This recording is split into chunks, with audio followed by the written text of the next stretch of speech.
치료를 받아야 하는지 고민할 단계가 아니에요. 물건을 던지는 것은 언젠가 사람에게도 향할 수 있다는 신호라고 저는 봅니다.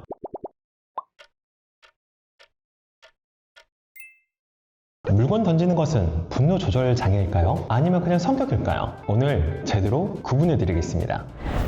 교수님, 저희가 사연을 이전에 한번 받았었잖아요. 네네. 저희가 사연을 보다가 네. 조금 진짜 심각한 게 있어서 네. 빠르게 가져와 봤습니다. 네네. 한번 보시겠어요? 한번 봐볼게요. 저희 부부는 싸우는 방식이 너무 달라요. 저는 갈등이 생기면 말이 없어지는데 남편은 꼭 끝까지 따지고 넘어가려고 해요. 남편이 윽박지르면 저는 더 할 말이 없어지고 한숨만 나요. 그러면 남편은 더 화를 내고 심지어 물건을 던지거나 소리를 지르는 것도 여러 번 있어요. 문제는 이게 아이 앞에서도 일어났다는 거예요. 남편한테 분노 조절 장애가 있는 것 같은데 치료를 받아야 하는 건지 고민이에요. 이 사연은 단순한 부부 갈등이 아닙니다. 물건을 던지는 순간 이미 경계를 넘었어요. 특히 아이 앞에서 반복되는 폭력적 상황은 아이에게 깊은 트라우마를 남깁니다. 근데 들으면서 이해가 안 갔던 부분이 네. 아내분이 한숨을 쉬는 남편이 왜 더 화가 날까요? 일단은 아내분의 침묵이라든지 한숨은 그냥 자기 보호예요. 얼마나 답답하면 그냥 내가 그냥 침묵이라든지 아니면 한숨으로 나오겠어요. 근데 남편 입장에서는 나를 무시하는구나 라고 오해해서 받아들일 수는 있습니다. 이게 또 분노를 더 키우는 거죠. 하지만 지금 이 부부에게 필요한 것은 뭐 서로 이해하기 이거 아니에요. 먼저 안전부터 확보해야 되는 게 우선이라고 보여집니다. 아내분에게 분명하게 말씀드릴게요.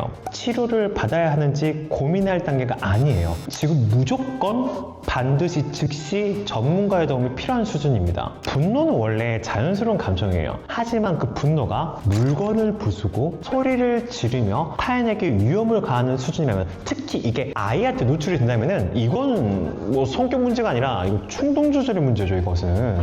그러면 이 부분은 뭘 해야 될까요? 병원에 가야 되나요?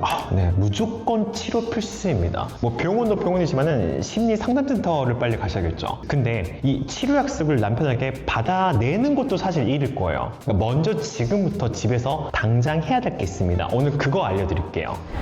많은 전문가들이 뭐 타임아웃을 규칙을 정하세요. 여기서 말하는 타임아웃은 조금 이렇게 시간을 좀 이렇게 두고 만나자 이런 약속을 정하세요. 격리 시간을 가지세요. 다시 대화를 재개하세요. 이런 3단계를 제안합니다. 하지만 솔직히 말씀드릴게요. 그러니까 이 방법들은 상대가 협조할 의지가 있을 때만 작동하는 거예요. 즉 이미 상담을 받고 있는 중이거나 이럴 때만 작동한다는 것이죠. 그러니까 지금 사연의 남편처럼 본인이 화나면은 주체를 못한 사람한테 잠깐 멈춰줘. 시간이 필요해. 이러면 어떻게 될까요? 그것도 이제 무시하고 또 이제 더 덤벼들 수 있습니다. 그러면 어떻게 해야 될까요? 제가 드리고 싶은 조언은 이거예요. 관계를 지키기 위한 방법이 아니라 어머님과 아이의 안전을 지키기 위한 방법부터 생각했으면 좋겠습니다.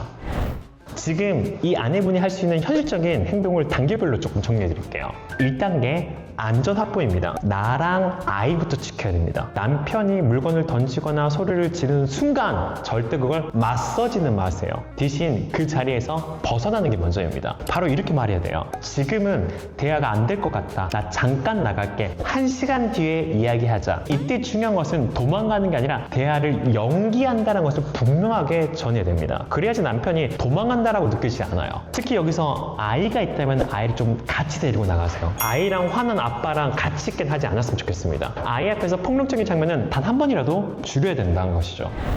두 번째, 경계선 설정이에요. 명확한 선을 그어야 됩니다. 감정이 가라앉은 뒤에 남편에게 이 말을 꼭 해야 됩니다. 이렇게 말해봐야 되는 거예요. 당신이 물건을 던질 때 나는 정말 당신으로부터 안전하지 않는다라고 느꼈어. 이건 나한테도 그리고 아이한테도 트라우마가 될 수가 있어. 앞으로 한 번 더 소리를 지르거나 물건을 던지면 나는 아이를 데리고 집을 나갈 거야. 그리고 우리는 전문가의 도움을 받지 않으면 우리 관계를 계속할 수가 없어. 근데 사실 흥분돼 있는 상태에서 이렇게 말을 하면 조금 더 화가 나지 않을까요? 맞아. 자, 근데 아까 말씀드린 것처럼 잠깐 1시간 동안 쉬었잖아요. 그렇기 때문에 잠깐 감정이 내려앉을 수가 있을 것이고요. 근데 또 화낸다 하더라도 이 말을 안 하고 넘어가면 계속 똑같은 일이 반복됩니다. 즉, 나의 경계선을 이제 긋는 것은 상대를 위협하는 게 아니라 나랑 나 아이를 지킬 수 있는 최소한의 안정장치라고 볼 수가 있어요.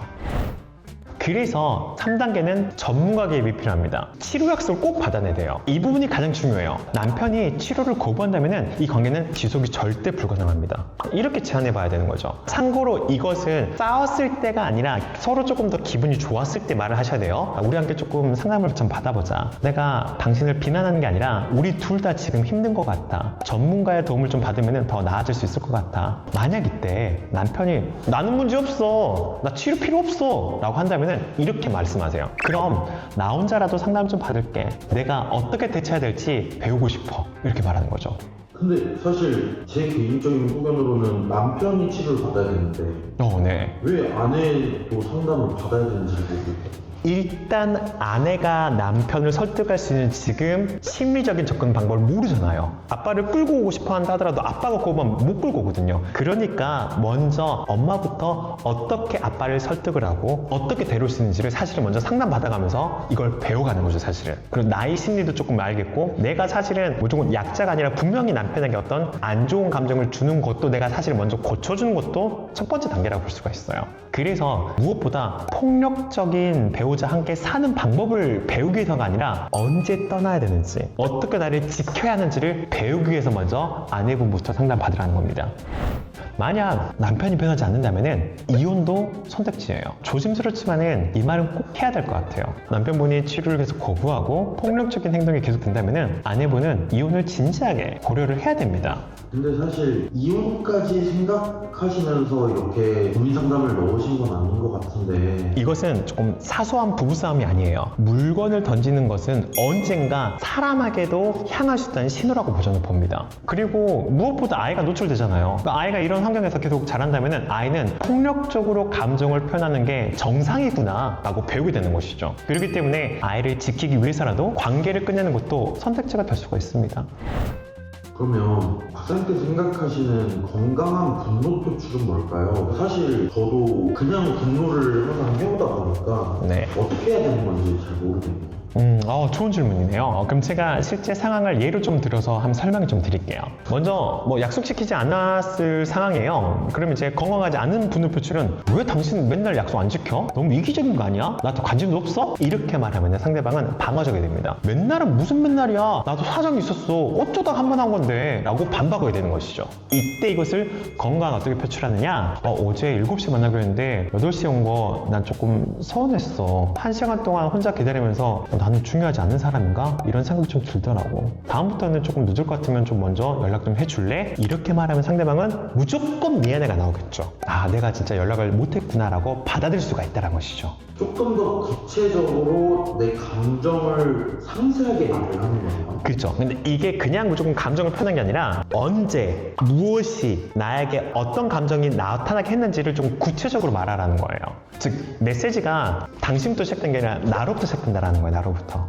두 번째, 집안일을 이제 분담을 해야 되는데 분담하지 않았을 때 이렇게 말했었잖아요. 당신은 왜 손하다 까딱 안 하고 맨날 소파에 앉아 있어서 나 혼자만 일하는 것 같아? 이렇게 말할 수 있겠죠. 그러니까 이것은 상대를 좀 공격하는 거예요. 그러니까 상대방은 이제 어떻게 말하겠어요? 나도 일하고 와서 피곤해. 내가 언제 안 했어? 나머지 해줬잖아. 이렇게 이제 싸움이 시작되는 것이죠. 이때 건강한 표출은 여보, 나 좀 화가 났어. 오늘 내가 설거지, 빨래, 청소까지 다 했는데 당신이 조금 TV만 보고 있더라. 나도 피곤한데 혼자 다 하는 게 조금 힘들어. 내일부터는 좀 설거지는 조금 자기가 해줄 수 있지 않을까? 이렇게 좀 구체적인 요청이 있잖아요. 내일부터는 설거지라도 해줘.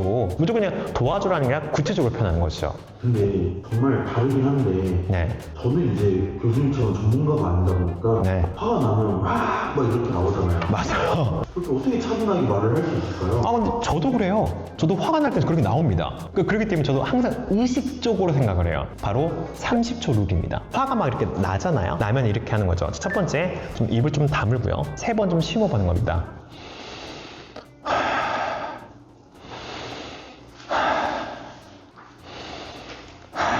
이런 식으로 좀 이렇게 천천히 이제 하는 거죠. 그러니까 이게 3번만 해도 내 맥박이 조금 더 떨어집니다. 그러면서 내가 속으로 이걸 말합니다. 지금 내가 하는 말은 나중에 내가 후회할 수가 있다. 30초만 참자. 이때 필요한 게 물 한 모금 마시는 것도 좋습니다. 이게 물리적으로 내가 뭔가를 입에 넣으면 소리를 지를 수가 없어요. 이 짧은 시간이 조금 이성을 되찾게 합니다. 물 마시기는 사실 정말 많이 하기도 하고 현실적이긴 하네요. 네, 진짜 효과적이에요. 그러니까 실제로 제가 상담하는 부부들 분들한테 많이 추천하는 방법이에요. 막 욱하겠을 때 잠깐 내가 물 쭉쭉 따르고 마시는 것만으로도 내가 잠깐 나에게 이성적인 시간을 만들어 줄 수 있다는 것이죠. 그리고 한 가지 더, 화가 났을 때는 이 문장으로 한번 시작 한번 해보세요. 즉 이렇게 말하는 것이죠. 나 지금 화가 났어. 그래서 일단 이것만 말할게. 이 멘트가 중요합니다. 이 문장 한 문장만 좀 던져줘도 상대방은 아 지금 좀 예민한 상태구나 좀 더 인지하게 된다는 것이죠. 조금 더 좀 조심스럽게 들어줄 수가 있어요. 근데 만약에 천대가 왜 또 화내? 라고 비꼬면요. 그렇죠. 이렇게 말해줘야 됩니다. 나 지금 내 감정을 좀 비우는 것처럼 들려서 더 화가 나. 난 좀 진지하게 자기한테 이야기하고 싶어. 중요한 것은 끝까지 나의 감정에 초점을 둬야 되는 거죠. 여기서부터 당신 그렇게 말을 해? 하고 상대방을 공격하잖아요. 그러니까 여기서 대하게 끝나는 거죠. 그러니까 이제는 또 싸움이 돼버려요. 건강한 분노는 폭발이 아니라 표현이라고 말씀드리고 싶어요. 내 감정을 솔직하게 전달하되 상대를 공격하지 않는 게 포인트다라고 말씀드리고 싶습니다. 이 정도면 저는 이제 앞으로 분노가 아니라 표현을 하는 사람이 되어야겠네요. 맞아. 근데 이게 중요한 것은 처음에 좀 어색합니다. 근데 이게 연습할수록 자연스러워집니다. 그리고 이렇게 건강하게 화내는 연습을 계속 하다 보면은 확실하게 불필요한 싸움까지는 안 가고 줄어드는 모습을 좀 볼 수가 있을 거예요. 다시 돌아와서 여러분, 배우자의 폭력적인 분노는 성향 문제가 아니에요. 이건 우리 가족을 무너뜨리는 질병입니다. 물건을 부수는 분노는 사랑이 아니에요. 아내분 용기 내세요. 전문가의 도움 없이는 관계를 지속할 수 없음을 분명하게 선언하세요. 그리고 만약 남편이 변하지 않는다면 당신과 아이의 안전이 최우선임을 기억하면 좋겠습니다. 혹시나 이 영상을 보시고 그래도 뭔가 해답이 안 보이고 어려움이 있다면 저에게 편하게 연락 주셔요. 메일을 보내주시면 제가 최대한 상담을 해드리겠습니다. 자, 오늘 말씀드린 이 내용이 이 부부에게 그리고 비슷한 고민을 하고 있는 분들에게 작은 용기가 되었길 바라겠습니다. 다음 시간에도 현실적인 부부 문제로 찾아뵙겠습니다. 감사합니다.